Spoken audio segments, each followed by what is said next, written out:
Welcome to my channel, The Drama Show.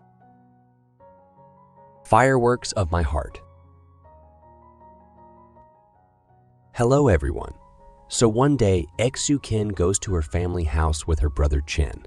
Her mother seemed quite strict, and it seemed like both of them were afraid of her. Now, when Eksu Kin goes to her room to freshen up, she notices that some things are missing from her room.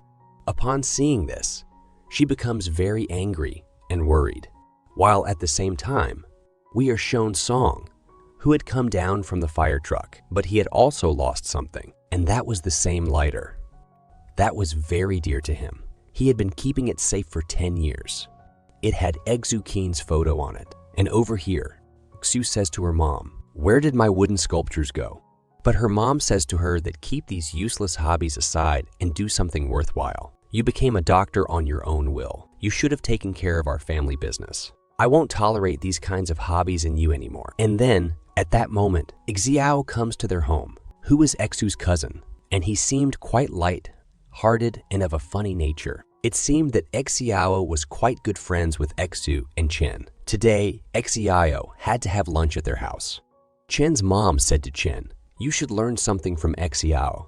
You've grown up so much, but you haven't had a girlfriend." She wanted Chen to get into a relationship, but with one condition: the girl should be of the same social status.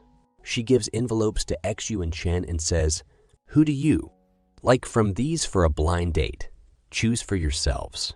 While having a meal here, Xiao invites Eksu and Chen, saying he has opened a new bar. He tells them that if they ever feel upset, they should come there. He also tells Chen that there are many beautiful girls there. Maybe he'll find someone, too.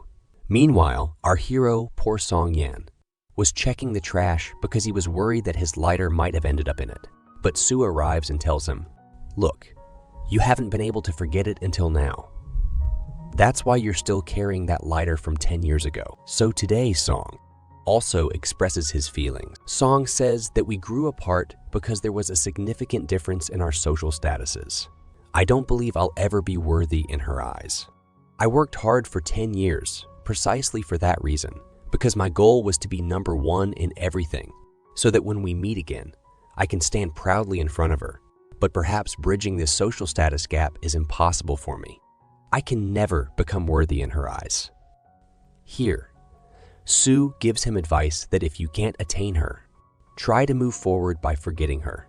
Meanwhile, when Chen enters the scene and goes to Eksu Kin, he starts giving her advice. He suggests that she should choose one boy from among them. Actually, all of these options would be better than Song. He suspected that his sister has not been able to forget Song until today. Upon hearing this, Eksu gets angry, and Chen was upset from before. So now, both siblings arrive at Xiao's place to forget their sorrows. Whenever Xiao got a chance, he would even start flirting with Yu. But Eksu took all of this in a light-hearted manner. Today, a new girl had arrived at Xiao's bar. She accidentally drops a glass of drink. However, Chen doesn't get angry with her. Somehow, that girl seems as sweet-hearted and innocent to him as his sister Ux. Through conversations, Eksu Kin comes to know that the new bar is being inspected by the fire rescue team. So she quickly comes up with an excuse to leave. She had hoped that she might spot Song Yan here, but upon looking, she finds Officer Lee standing there. She informs her that the responsibility for the inspection doesn't fall on the firefighters, but rather on a separate department. Upon hearing this, Eksu was quite disappointed. She had hoped to find Song here. Just then, Xiao approached her. Eksu told him that she had found Song, who was now a firefighter. Xiao tried to make her understand that what happened in the past couldn't be changed, and it might not be possible for them to be together. So, he advised her to try to forget and move on. As Eksu remembered a moment from school when she was in bar with Song and saw a couple kissing together, she felt embarrassed. Song had covered her eyes at that time. Now, with this memory in mind, she couldn't resist the urge to see Song again. She quickly went to the fire rescue department and told them to inform Song that Sue had come to see him. However, as soon as Song heard her name, he revealed that he wasn't there. Here, Officer Lee also arrives and she has seen Exu for the second time today. In fact, Song stands aside in front of her. He wanted to show her that he is here. But I won't meet you. Sue feels quite sad seeing him like this. While Sue repeatedly tells Song to go and meet her since she came so late at night. However, Song's response is that this girl holds no importance to him, so why should he go to meet her? The next day, Song's vacation begins, and he goes to his family's house. His aunt is delighted to see him and serves him food. She tells him that Exu Kin came here looking for him. She asks if he still has any feelings for Exu, but Song is clear in his words. He says, "I hate her, and just looking at her face annoys me." Then, as he recalls these memories, he remembers that he once brought his girlfriend, Exu Kin, to this house. She came from a wealthy family, and Song's family treated Exu very well. Zhu found Song's small house charming and said, "This house is so lovely and filled with love. I could spend my whole life here." However, something happened shortly after that. Due to pressure from her mother, Exu came to meet Song, and she treated him poorly. Zhu told him, "There's a significant difference in our social status. I had fun with you at first, but now you're boring."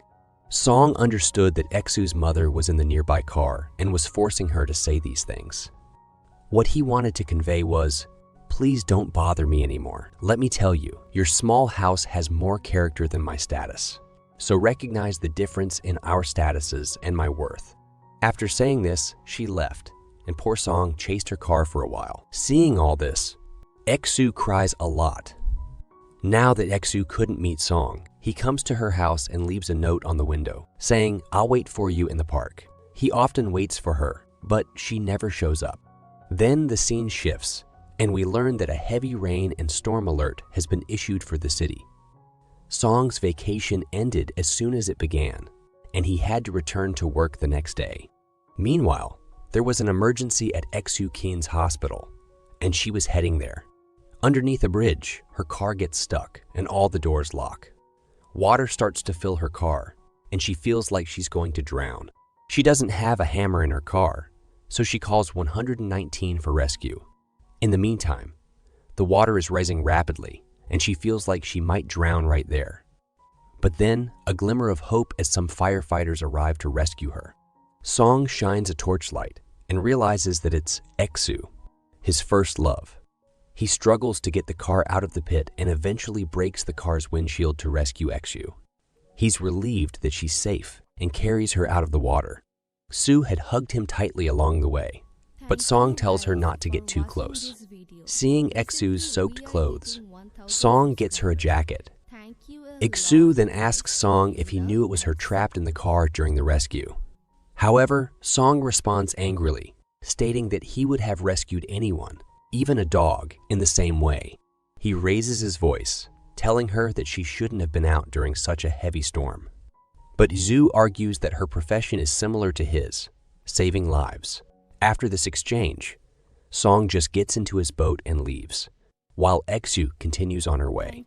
And this is where this part ends. If you liked this video, please make sure to like, share, and subscribe to my channel, The Drama Show. And don't forget to press the bell icon so that you stay updated on upcoming videos. Until then, goodbye and take care.